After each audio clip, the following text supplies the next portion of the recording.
ঢাকা বিশ্ববিদ্যালয়ে কেক কাটা আলোচনা সভার মধ্য দিয়ে পালিত হয়েছে বাংলাদেশ ছাত্র অধিকার পরিষদের অষ্টম প্রতিষ্ঠাবার্ষিকী।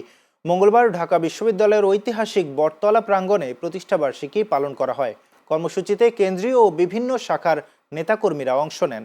অনুষ্ঠানে সভাপতিত্ব করেন সংগঠনের কেন্দ্রীয় সভাপতি নাজমুল হাসান। তিনি বলেন, প্রতিষ্ঠা লগ্ন থেকে ছাত্রদের ন্যায্য অধিকার আদায়ে বাংলাদেশ ছাত্র অধিকার পরিষদ আন্দোলন সংগ্রামে সক্রিয় রয়েছে।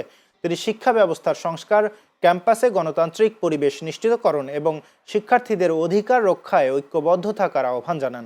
কেন্দ্রীয় সাধারণ সম্পাদক সানাউল্লাহ হক বলেন, দেশের গণতান্ত্রিক অগ্রযাত্রায় ছাত্র সমাজ গুরুত্বপূর্ণ ভূমিকা পালন করে আসছে।